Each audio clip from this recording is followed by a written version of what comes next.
Sverige eller Polen, Janusz? Vem vinner?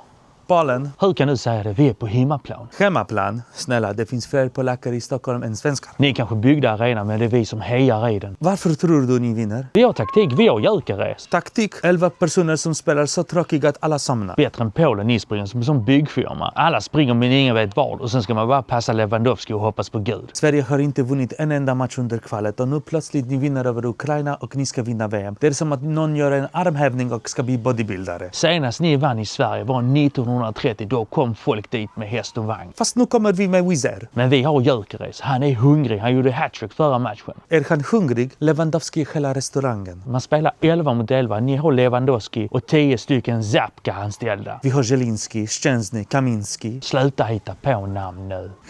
Titta på Gyökeres, det ser ut som någon har tappat en studseboll på tangentbordet. Han kommer att göra mål, det är säkert, det är som brev på posten. Som brev på posten. Då kommer målet komma 2 veckor för sent när Polen redan är i VM.